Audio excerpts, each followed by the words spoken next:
All right, so I want to talk about phytonutrients. Many of you have probably heard this term, although I would suspect we don't.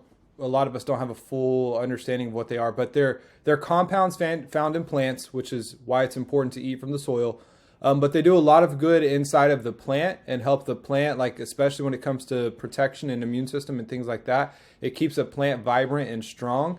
And then when we eat the plant, then we become vibrant and strong. And one thing about organic or no-till or regenerative farming is that the plants will have more nutrients in them, more phytonutrients in them if they have less chemicals in them. So when you have to force feed with fertilizers and things like Roundup, it takes the level of phytonutrients down because the chemicals get in the way. And so the chemicals disrupt our microbiome, which we have talked about in previous weeks. If you need to refresh that, go back. But it's all the good bacteria in your gut. And then when you eat phytonutrients, when you eat from the garden, from the soil, there's a lot of things that happen. But one of the big things is it removes that interference, right? It enhances our ability, our body's abilities to adapt and overcome to stresses of the environment.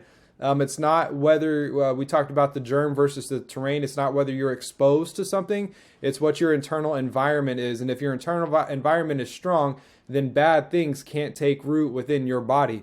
But when you're living off of boxes and bags and processed foods, now that gives your body a home and environment welcoming to all of the bad guys and the unfriendly guys. So phytonutrients across the board reduce your risk of all-cause mortality, meaning death from any cause, especially your top 10 killers, heart disease and inflammation, the cholesterol, triglyceride pictures, the high blood pressure, the hormones, the blood sugar and diabetes, the dementia, Alzheimer's risk, stroke risk, all of that gets less. Your risk decreases when you eat from the garden. And so I'm not going to read this picture to you. If you need to pause or want to pause, you can.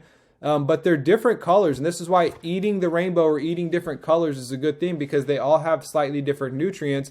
But red foods, here is your phytonutrients inside of the circle, and then here's the function of those nutrients. So red foods improve your immune system, your antioxidant, blood pressure, things like that. Your white and brown foods, some white and brown food, at least some white, not all white, but these foods improve insulin resistance and they're good for the brain.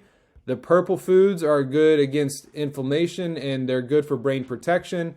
Orange foods, I'm kind of bouncing back and forth.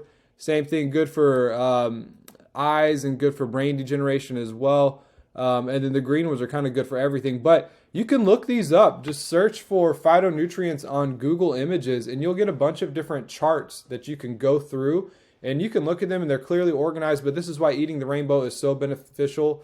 And you hear a lot of health experts talk about that, and I am a fan of that. Variety is king, and variety of good stuff, not obviously variety of the wrong things. But consider that. Use that as motivation when you're making a decision to eat anything, I guess any snack, any meal. Am I getting any phytonutrients? And if not, try and get them. Get some baby carrots or, just easy things.